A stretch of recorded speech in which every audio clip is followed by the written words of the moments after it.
I think that we're having lots of conversations around hydrogen economy in South Africa. But the question is, what's in it for South Africans? What's in it for us?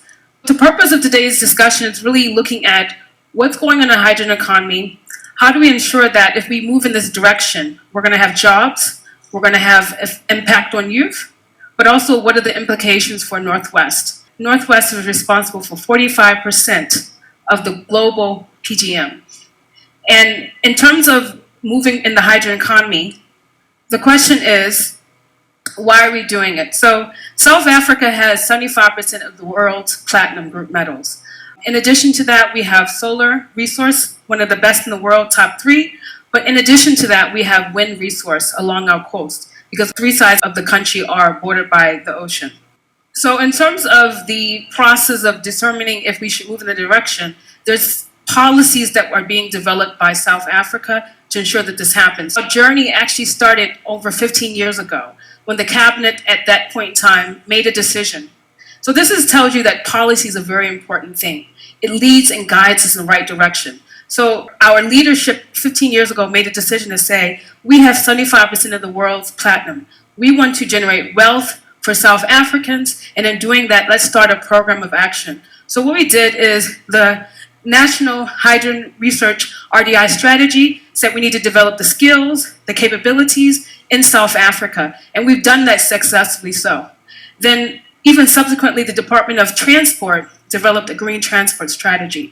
And in that strategy, it says that we need to decarbonize the transport sector in terms of the road sector, and fuel cell electric vehicles can play a role in that. And more recently, over the last 2 or 3 years, you started to see the DTIC come to the party.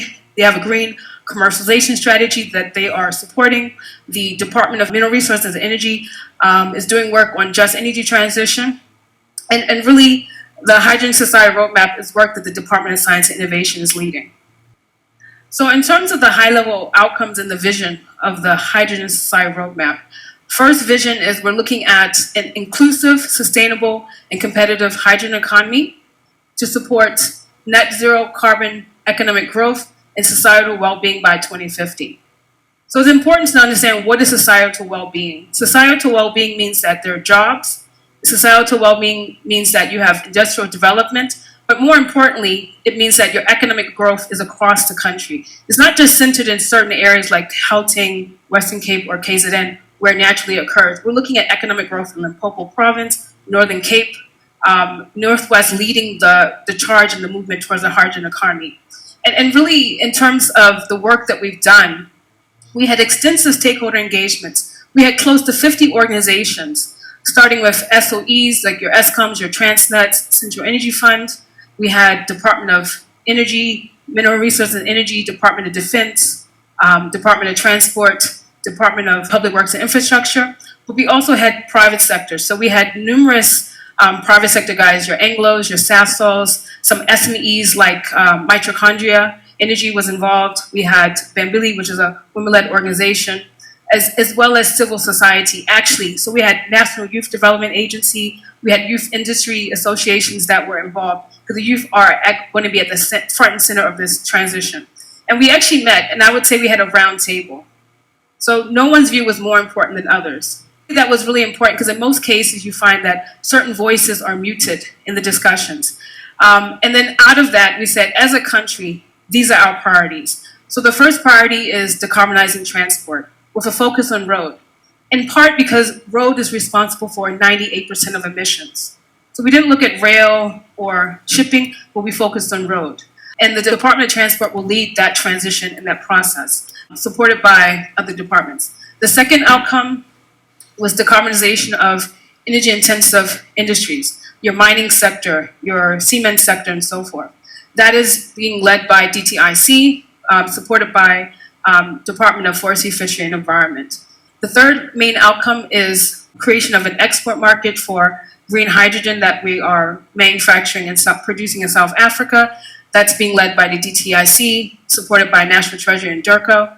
The fourth outcome is looking at an enhanced power sector and buildings. So you can use fuel cells, you can use hydrogen in buildings, as well as to actually stabilize your grid in terms of renewables. The reality is renewables are intermittent.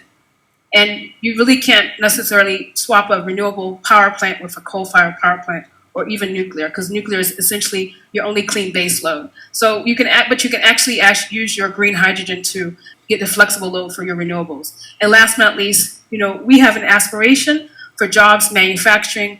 We have knowledge and intellectual property that we've developed over the last 15 years, and DSI is responsible for ensuring that there's going to be a center of excellence in manufacturing fuel cells across the country for export to the export market.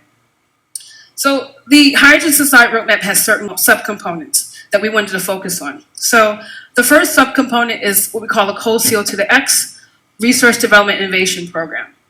So the reality is coal is going to be around for a long time. The lifetime of a power plant is on average, 40 years?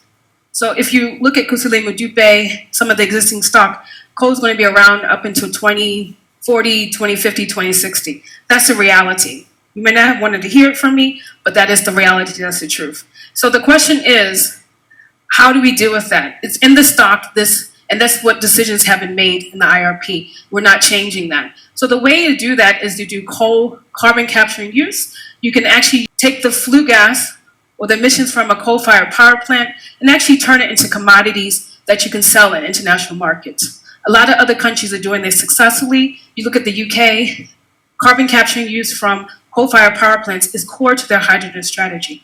South Africa needs to take the same step and measure. So this is clean coal technologies. Even your Sasols are doing this in sustainable aviation fuels is happening in Secunda and Sasol. So that's the first thing. So we're looking at gray, blue, green hydrogen as we talk about it.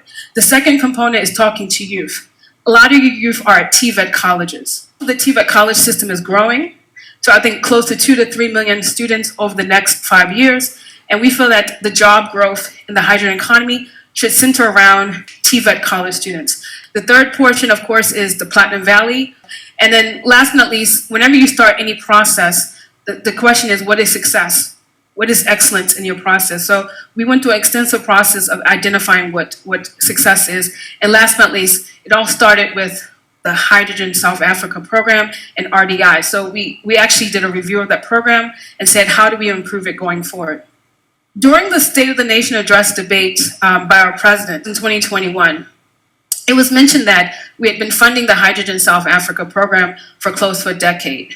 It also should note that in terms of the government's response to COVID-19, this is in 2020, the Department of Defense in partnership with Department of Public Works and Infrastructure, Department of Mineral Resources and Energy, and Department of Science and Innovation, we actually rolled out fuel cells within 6 weeks at a field hospital in the Military One. And that hospital has been actually powering a field hospital for COVID-19 patients, successfully so since June of 2020.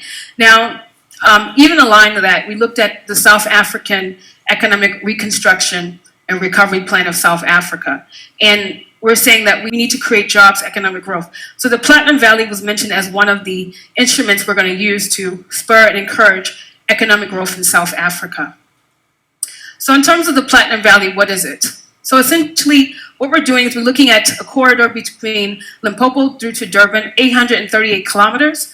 It has a hub and spoke feel, and we're looking at bankable projects along this corridor. We did engagements and interactions with private sector, public sector around what hydrogen projects they're looking at, what the nature of the project is, looking at how soon those projects can get onto the ground.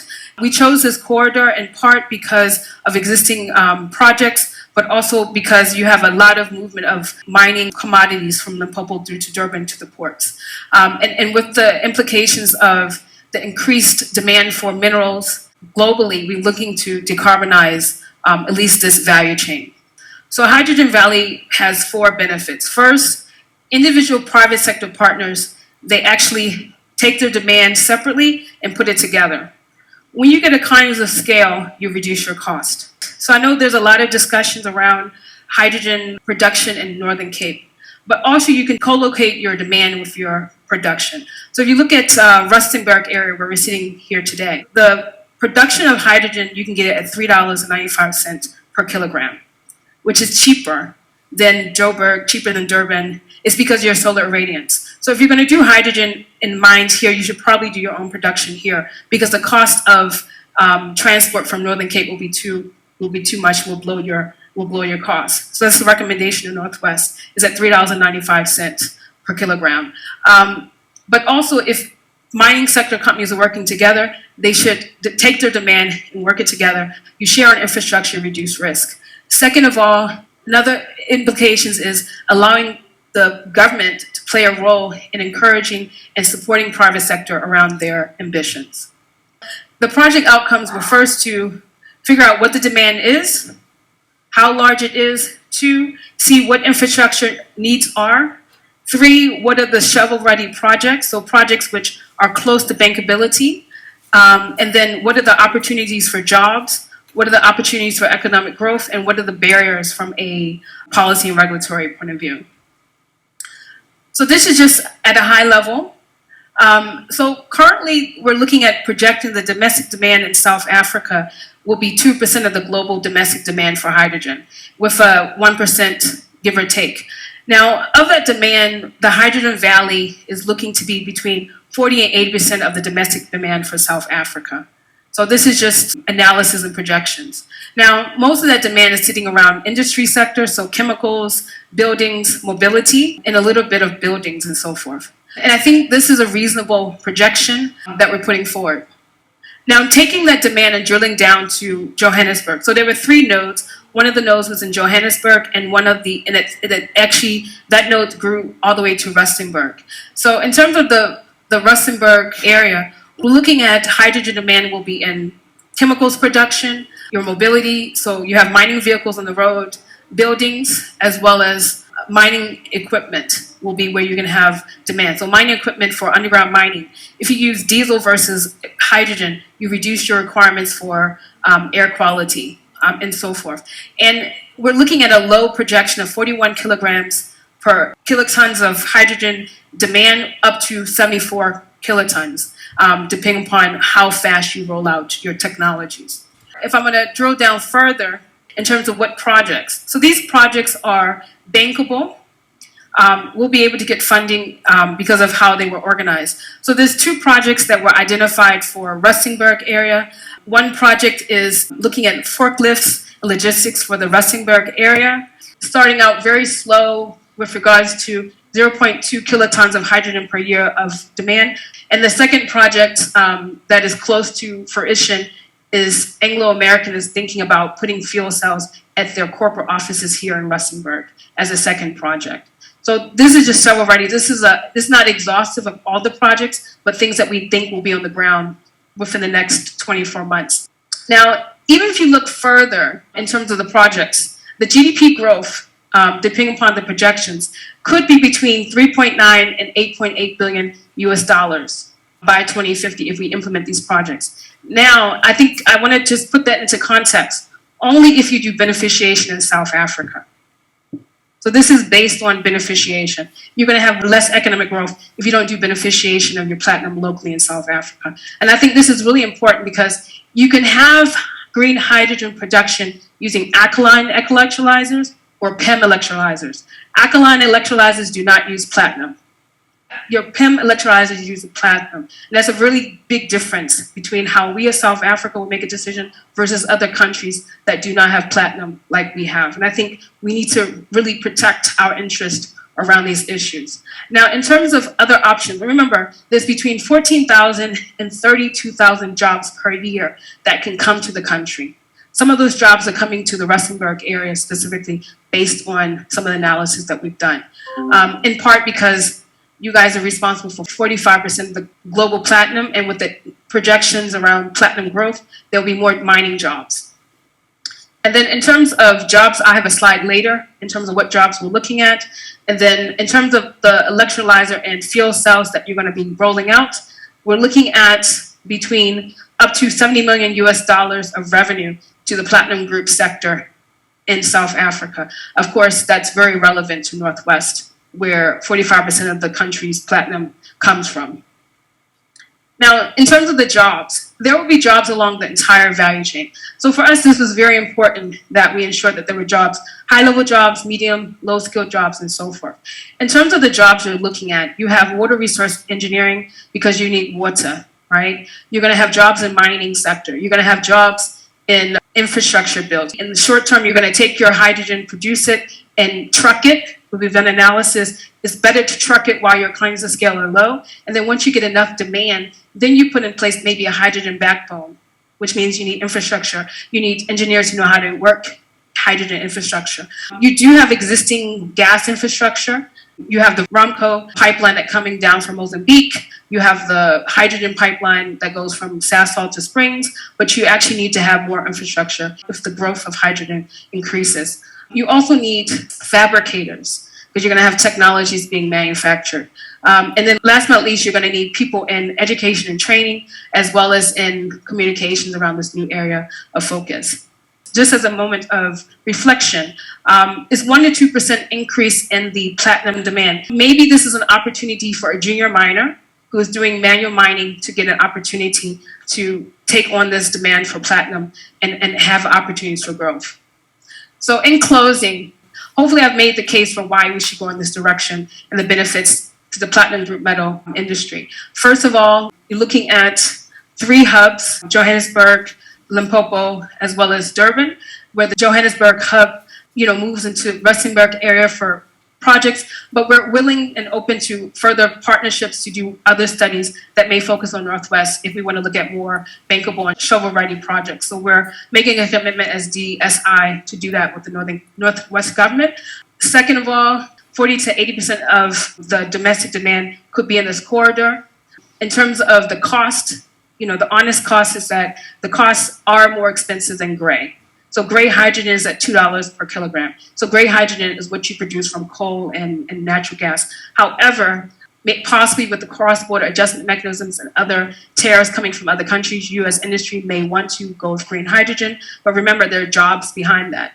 Third, between 3.9 and 9.8 billions of GDP, but it's based on local beneficiation. So you cannot leave out that component. And we're also looking at regulatory measures. Some of the shovel-ready projects can go with the current regulations and so forth. And last but not least, 9 promising projects across the country. Let's make this happen between government and private sector.